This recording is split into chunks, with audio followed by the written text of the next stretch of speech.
I don't think we're gonna get our 40 acres and a mule. But leverage and access to capital is your cheat code to close that gap. All finance is centered around two fundamental premises: what you make and what you keep.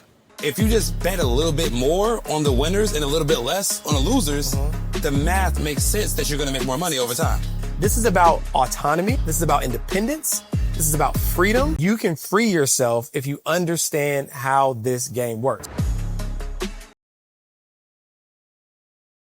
And the reason why we love these segments is because it takes us out of our comfort zone, allows us to, dive a little bit deeper into some of the topics that really give you guys insights on how to invest, the different account types you should be using, specific investments that we have our eye on. And today we're going to start with the accounts, right? Yeah. So one of my favorite quotes is that the more you invest, the less you pay the IRS. There are ways that you can legally invest your money today while simultaneously paying less taxes tomorrow. But most people don't know which accounts to set up to invest in so that they can increase that net worth and minimize their taxes at the same time. But today, we're going to talk about 5 investment accounts that you must set up before the end of 2025 so that you can maximize your investments and minimize your tax savings. Absolutely. And the reason why this is an important way to look at it is because most people think when it comes to tax deductions, they just got to find something to spend money on. Yeah, no. Let me buy the G-Wagon and I'm going to still have payments on the next year. Yeah. Right? Let me buy some office equipment. And those things could be legitimate and good expenses that you might need. But personally, if I can buy an asset that's going to continue to appreciate, continue to build equity, and the IRS is going to give me an incentive to do so, I'm taking that deal every day of the week and twice on Sunday. Twice on Sunday. Twice on Sunday. Okay. So let's talk about the different account types that people should open up or consider having before the year is up. Okay, so the first account is for everybody, whether you're a business owner, whether you're a W-2 employee, depending on, everybody can have these accounts. And that is a individual retirement account. So there are 2 types of what we call IRAs. There is traditional IRAs and then there's Roth IRAs. Right. And the difference is very simple to understand. With the traditional IRA, you get a tax deduction today for the money that you contribute. Yep. But you will pay taxes later when you withdraw the money out. With a Roth IRA, it's the exact opposite. Right. You don't get a tax deduction today, but the money grows tax-free forever, right? So these accounts, anybody can set up, and in 2025, the limit for contribution is $7,000. $7,000. So you can put $7,000 in an IRA or $7,000 in a Roth IRA. But here's the thing. People ask me all the time, can I have more than one IRA? And the answer is yes, you can have 7,000 IRAs. But you only can put $1 in them a piece because the max across all of your I like what you did there. Yeah. 7,000. Yeah. The max across all of your IRAs needs to be $7,000. So IRAs is the first account that everybody should set up. Now here's the biggest misconception I want you to talk about, George. The biggest mistake that we see when people open up IRAs is they fund the IRA and they think that funding the IRA is investing in the IRA, and those are not the same thing. Am I correct? Not the same thing. And it's funny, people even position it like, hey, how can I get one of those IRAs? Thinking that the IRA itself is the thing that makes it grow. I was like, yeah, you can get one of those IRAs. But no, the IRA, right, the traditional Roth, that's just, let's look at it as the bucket, right? And then you fill the bucket with stuff, right, with the money, but then ultimately you still have to make the transaction and buy the stock, right, buy the shares. So what happens is people transfer the money from their bank to the IRA, but they forget to actually purchase the investments, right? Because your IRA can just be held as a money market fund if you don't purchase investments. I think many people miss the mark on that, and that can be painful, especially if it goes, multiple years. You look up like, why is my money the same as what I contributed? Yeah, I think we had a client, if I'm not mistaken, it was a couple of years ago, that said her IRA was underperforming. Yeah. And then when one of our advisors looked at it, we said, well, we figured out why. We figured out why your IRA is underperforming. Because she had funded the IRA, but she didn't select any investments. Now let's just be clear. This is a client that came to us new.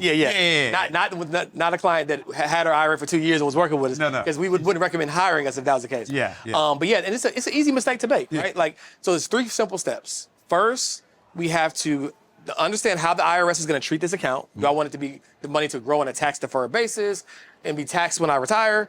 Or do I want to take the tax hit right now and not have to worry about taxes? That's the first thing. Then we pick our account type based upon that. Then we have to fund the account with cash from our bank account, and then we purchase the respective investments. So those are the 3 steps, right? Make sure you do that third step, please. Yeah, please do that third step. So that Now, there was one caveat, right? So, like you mentioned that with the IRA, this is a max of $7,000, right? But if you have an employer-sponsored plan, right, aren't you able to contribute the max of the employer-sponsored plan in addition to the individual retirement account? That's next, brother. Okay. All right. Yeah. All right. Just making sure. Okay. Put the cart before the horse. So the next account we're going to talk about is a 401k. Now, there are different types of 401ks. We're going to talk about two.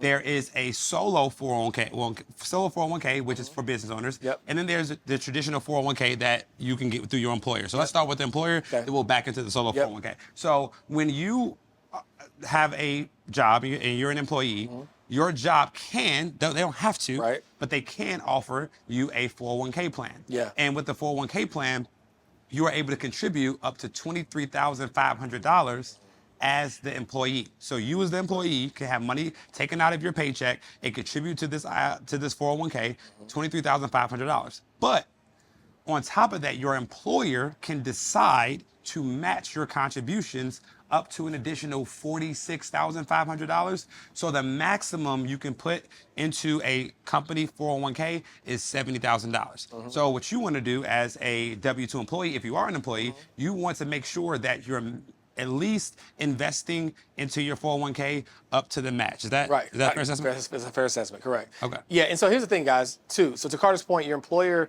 is not obligated, right? Hopefully, they're a good employer and they match. We actually have a 401k plan. We match for our team members. But they're not obligated to, right? And so to Carter's point, the first line of defense is let me take advantage of that free money, right? Because if I invest, they match dollar for dollar, and I invest $10,000 into my 401k, that means if I get a 0% return, my money's going to be $20,000 at the end of the year, right? So we 100% want to take advantage of that. The question we also often get is, which is better? Should I only focus on a Roth IRA, or should I focus on a 401k or a traditional IRA? And we think that you can do both, but just be strategic, right? You don't want to put all your money into traditional retirement accounts. Why? Many of our clients retire early. And there's provisions that say if you access the money before age 59 and a half, you'll be penalized. So we're not saying that you shouldn't put money in it. We're just saying balance out what makes sense, right? Because you're going to get taxed later. So we got to factor in what is tax law going to be years from now. I'm not a betting man, but I believe taxes may be higher in the future, right? But the same token, how do we balance qualified dollars that go into those accounts versus non-qualified dollars that we don't have to worry about being taxed? You just play the balancing act, right? That's just my general rule of thumb. Yep, love it. So within these accounts, we're going to talk about now accounts specifically for business owners, which is probably my favorite retirement account, which is called a solo 401k. So I'll tell you all this, with a story. So we had a client that was leaving their job and starting their own business, right?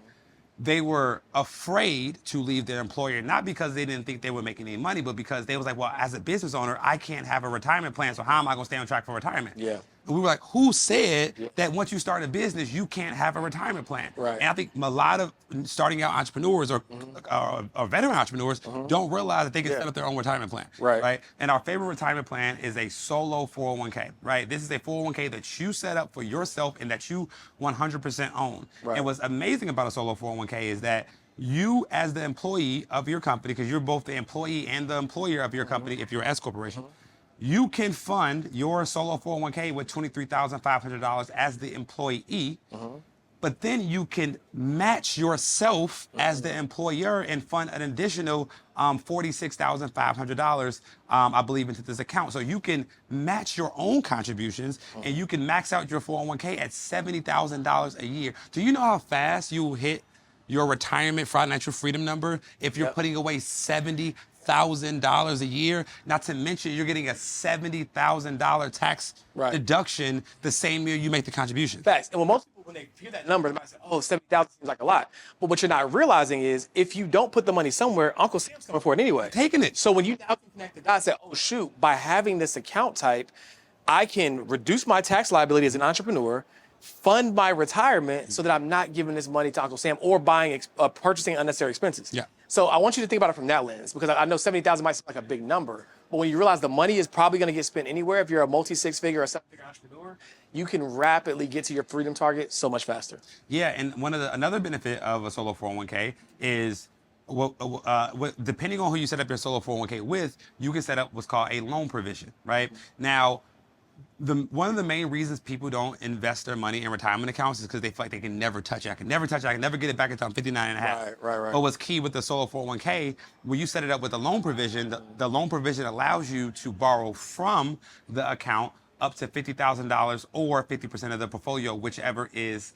less. So if you're a business owner and you're saying, hey, I want to invest in a solo 401k, but what if I need some of the money next year to grow and scale my business? You have a $50,000 loan that you can take out at any point. And as we know, loans are not taxable. So now we have tax-free money that we can take out, reinvest into the business. And yeah, we have to pay the loan back, but we're paying interest back to ourselves versus paying to a bank. Absolutely, and we love the solo 401k for that very reason. And here's the other thing too. So depending upon how your business is set up, obviously it's in the name. It's a solo 401k. So if it's you and you have a spouse, you can benefit from it.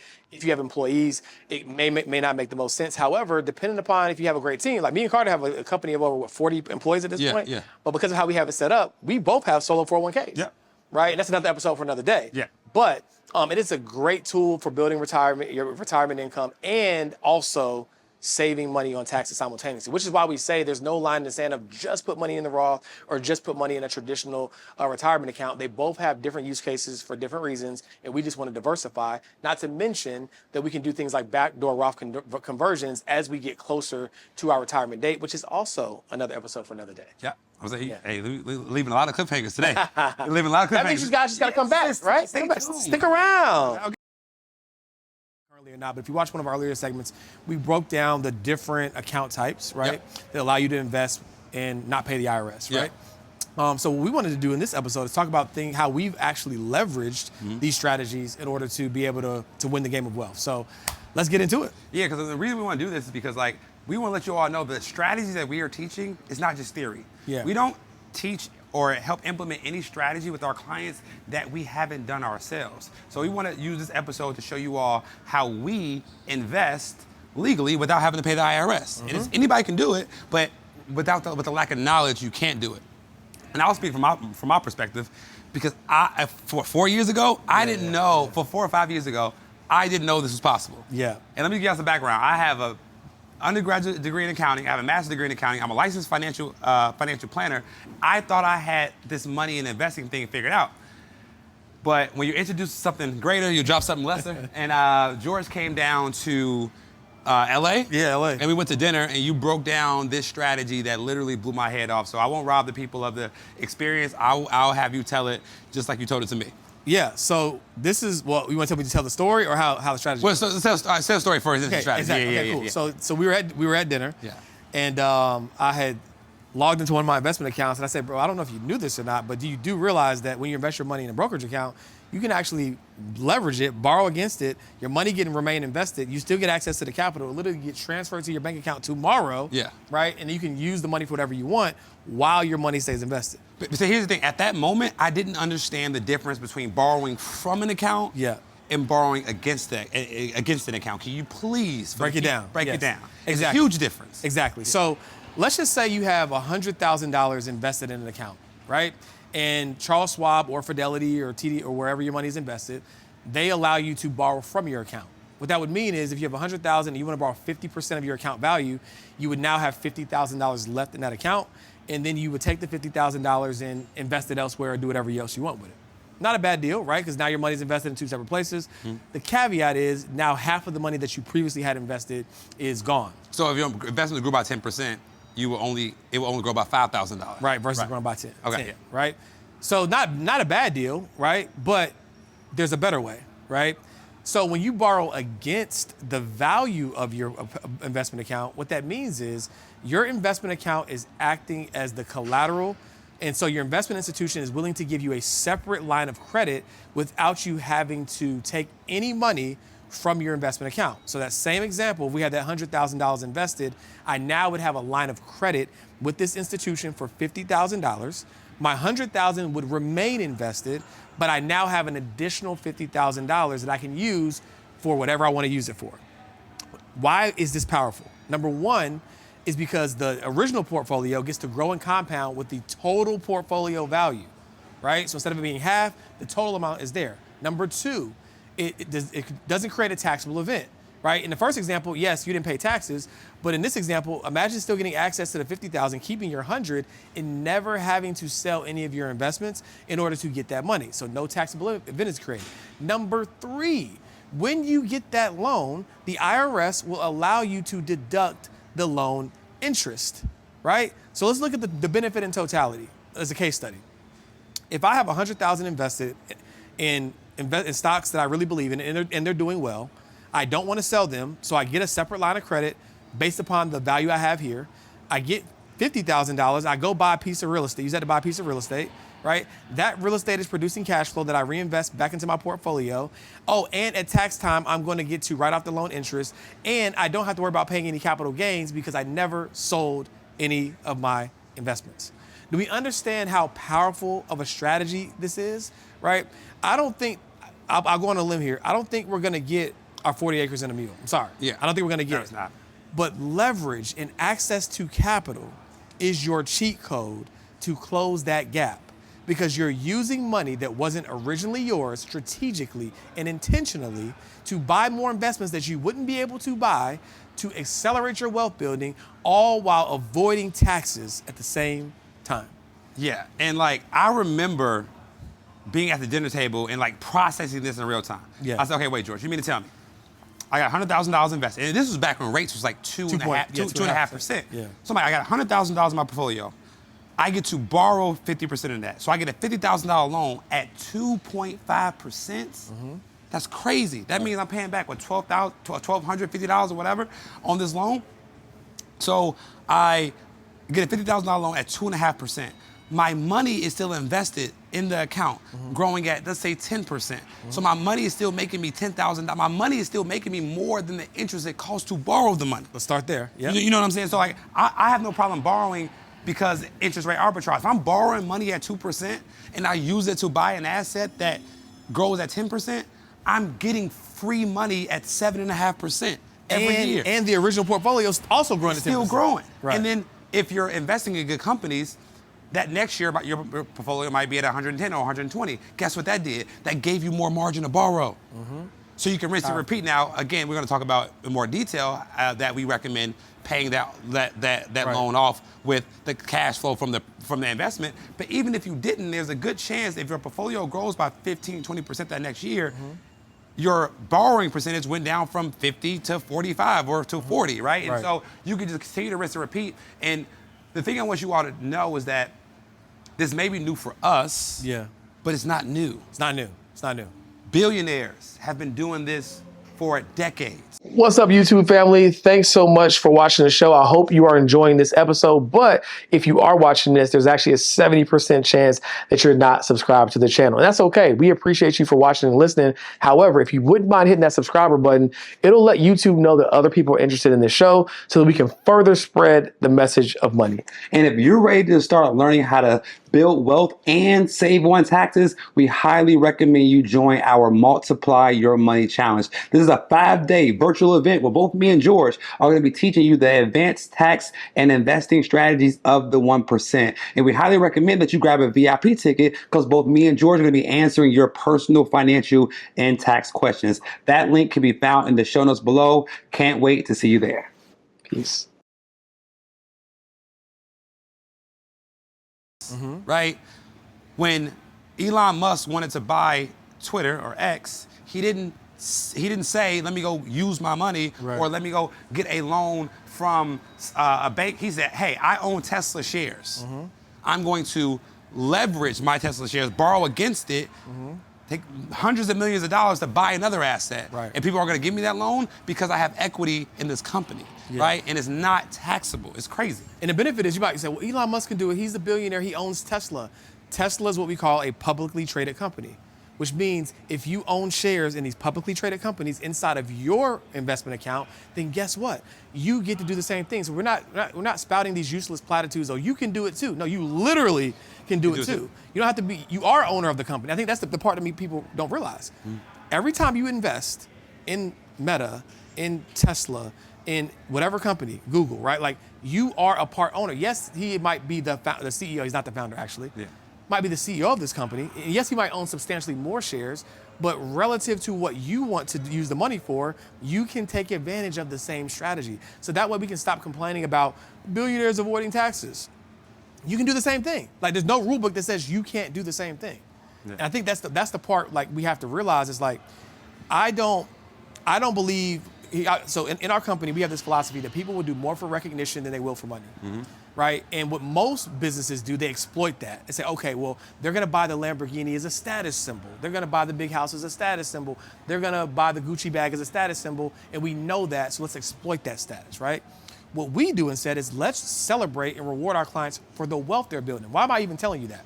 I'm telling you that because when you play the game, you might not be able to change the rules, but you can still use them for your advantage. I can't change the way that the world works and what people get excited about. What I can do is incentivize you and trick you into building wealth. What I can do is trick, using the word loosely, our clients into improving their collective net worth by almost $300 million in 12 months because we decided to recognize and celebrate them instead of using it as an exploitative tactic. So when you think about capitalism, and you think about the economic infrastructure of our company, of our country, which it is a company, right? Freudian slip, then use it to your advantage. Let's not complain. Pastor Philip Mitchell, literally, I posted something the other day, like, money, right, is immoral, right? It's an inanimate object. It doesn't take on an identity until it's put in your hands. So if you want to do good in the world, get the money and do good with the money. Just because you think we live in a society or a structure that is unfair or is disenfranchising, that may be true. Two things can be true at the same time. We're saying get in the game, understand the rules, and you can leverage it for good. Do we not have a foundation? Yeah. Do we not give away hundreds of thousands of dollars a year? Yeah. Right? So get the money. That's the first thing. Yeah. Get the money, right? But then ultimately, play the game, understand the rules so that you can play the game for good. So that we don't have to complain about who's doing what. We can use our resources to get the outcome that we want to see. Today we're going to talk, let's call this episode Inside the Index, right? Many advisors or talking heads online talk about investing, they'll say, invest in the S&P 500 or invest in QQQ. But have you ever actually went inside the index to understand what's inside of it? And so this is a philosophy that I break down for my clients, but for the betterment of everybody watching this episode, I want you guys to understand what an index fund or what an ETF is so that it can make sense in the context of why we're going inside the index, right? So when people ask me, what is an ETF? What is an index? The analogy that comes to mind for me is your favorite mall, right? Your favorite mall has likely hundreds of stores in it, right? And we know that there's some very popular stores. Apple might be in there. And there's also some of those little kiosks that sells the lotions and the potions and the stuff that you don't want. Trying to avoid, like, you got to put your head down, right? And, in any given year, there might be some stores that perform well, some that don't perform well. But if you were able to own the entire mall, then I don't think you would care if a couple of those stores didn't perform well. As long as the mall's performing well. As long as the mall's performing well, right? And so that's exactly how an ETF and an index fund works, right? You get an opportunity to own all the companies, or let's just say in this example, 500 companies inside of this one index. All you got to do is press the buy button and you get a chance to own them all. So you don't have to worry about if this company is going to perform well or not. They are going to do their due diligence as the fund managers and replace the companies from the S&P 500 index, and subsequently, you don't have to worry about which ones are performing well on an individual level. Now, that can be great. If you do that, you'll do really well. Yeah. There's a lot of investors that's their only strategy, whether it's buying QQQ or a Vanguard Total Stock Market Index or VOO, and they do very well, right? Consistent base hits over time. However, one of the things that we tell our clients to do is say, hey, look, have you ever seen Apple as a standalone store? Most people say yes. Have you also seen it inside of a mall? Great. So the way that works is Apple can be an individual stock, right? But it can also be held inside of an ETF. So when you think about it from that lens, what happens if you look inside of your favorite ETFs and determine, well, what are the top performing companies? And what would happen if I owned just a little bit more of them while still protecting my downside risk and owning the broad-based ETF? And that is what we call a core satellite strategy. The core of your portfolio, let's say 70 to 80%, is going to be a mix of those solid, stable ETFs. But a percentage of your portfolio can be those individual companies that we believe have the ability to have outsized performance. Yeah. Us following that strategy has allowed us to outperform the S&P 500 and popular indexes for pretty much the last decade. But at least over the last 6 to 7 years, we've been able to see a consistent uptrend by following the strategy, and you can do it too. So what we're going to do on today's episode, now, mind you, this is not advice. Past performance does not indicate future outcomes. This is information that is relevant in 2025.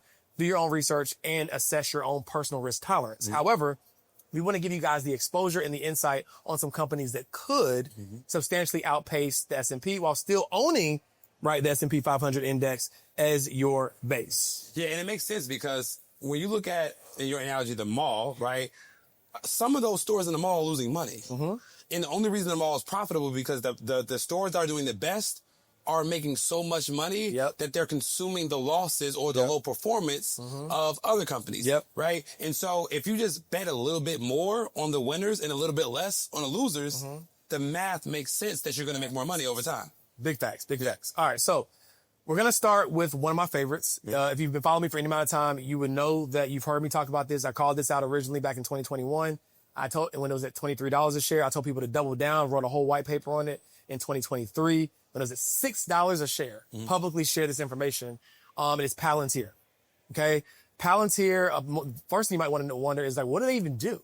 Right. So they're a data integration and data aggregation company, and they have a lot of contracts actually with the government, which is why they've been able to continue to bolster their revenue. Year to date, they're up over 109%. And I want to say they're up north of 1,700% over the last 3 to 5 years. Right. So Palantir is an amazing company to invest in. And guess what? It's inside of the index. It's inside of the S&P 500. So the good news is if you knew nothing about it, you're already investing in it. You're already investing in it, right? The greater news is if I labeled the white paper in 2021, this is my favorite stock of the decade, right? So I personally believe there's still substantial upside, right?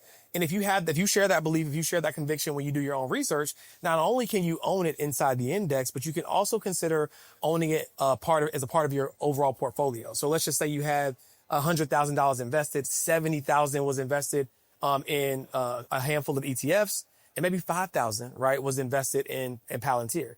That's going to give you outsized performance because guess what? Palantir is probably carrying, right, that S&P 500 index. If we did an analysis on the concentration of companies that are actually making up most of the return in S&P 500, it's only a handful of companies, right? Like we've heard for the past, decade and a half, right?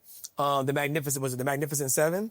Where you got, your Google, you got Amazon, you got Apple, right? Those companies, these handful of companies, they're the ones that are really holding up the index. But the challenge is you don't have the time, the money, or the ability to do the extensive research on what those individual companies are, right? So instead of having to worry about that, buy the index and then do some research on the top companies instead of trying to research all 500 to determine which ones you might want to hold in addition to the index. Yeah, so Palantir is one of the companies in the S&P 500. It's one of your top 5 that we're going to be going over today on what people should invest in, not instead of the S&P 500. Right, not instead. In addition. In addition to the S&P 500 again, because if you're betting more on the winners and you still have a stable base, you get the diversification of the index, but you also get the increase in performance from the winners. It's just like the 80-20 Pareto principle, right? 20% of the returns from S&P 500 is 80% of the returns from S&P 500 is coming from 20% of the top companies, right? And Palantir is one of those companies. Okay, so what's next? What's stock number 2? All right, so stock number 2 is Oracle. And if you've been paying attention to the news, not sure when this episode will drop, but in September, the CEO and founder of Larry Ellison, I think is his name, of Oracle, his net worth actually surpassed Elon Musk because the stock went up a little north of 30%, right? Imagine that. And this is why real estate, cool. Private equity, cool. But what I love about the stock market is the liquidity and the speed at which your money can grow. Like, there's not many things that are passive in this world. There's just varying degrees of active. But the stock market has got to be the closest thing to passive income. Now, the reason why people don't think that is because people are so consumed with the idea of the passive income hitting their bank account tomorrow, right? The income is the income nonetheless. Whether you cash out or not is up to you. You could cash out if you want. It could be income, right? Right? And so it's just so powerful because literally while we're sitting here, as we're talking, our money is working for us. One of the things I like to say before I get into Oracle and what they do is the top CEOs in the world, they work for me. right? I've never stepped foot in Apple outside of buying a phone that is not really different than the last 10 that I bought. Yeah. But Apple pays me more than a lot of their employees. They pay their employees. Yeah. Because I'm an owner in Apple, right? And you guys ultimately can be an owner in Apple, owner in Oracle, owner in Palantir as well. Like, think about how powerful that is. You can get the equivalent of a salary, part-time, full-time, depending on how much you have invested. Yeah. Without ever stepping foot, without ever clocking in. Do y'all connect? I think I want to say that out loud because sometimes we think investing is the adult thing to do. We're beating inflation, right? It's better than a savings account. No. My company offers a 401k. No. You're doing it because the money is working so hard for you that at some point in the near future, you don't have to do the working. Do we get that? Do we fully grasp that? If they don't grasp that, grasp this. It's okay to sleep in late when your money wakes up early. That is a fact. That is a fact, right? So I want you guys to do a little exercise when you finish watching this episode. I want you to reverse engineer how much money you need to not work so that working becomes optional. Now, this is technically work for us, right? But it doesn't feel like work because it's not an obligation. Because as we're sitting here, our money is doing a lot of the heavy lifting and we get a chance to do what we want to do or what we love to do. And that's what we want for you. This is not about being on the beach for the next 20 years, sipping Mai Tais. If that's what you want to do, then do that. This is about autonomy. This is about independence. This is about freedom, right? At one point in my Instagram bio, I said I'm economic liberationist. Nobody knew what it meant, so I removed it. Yeah. But my premise there was I am a freedom fighter. My weapon of choice is economics.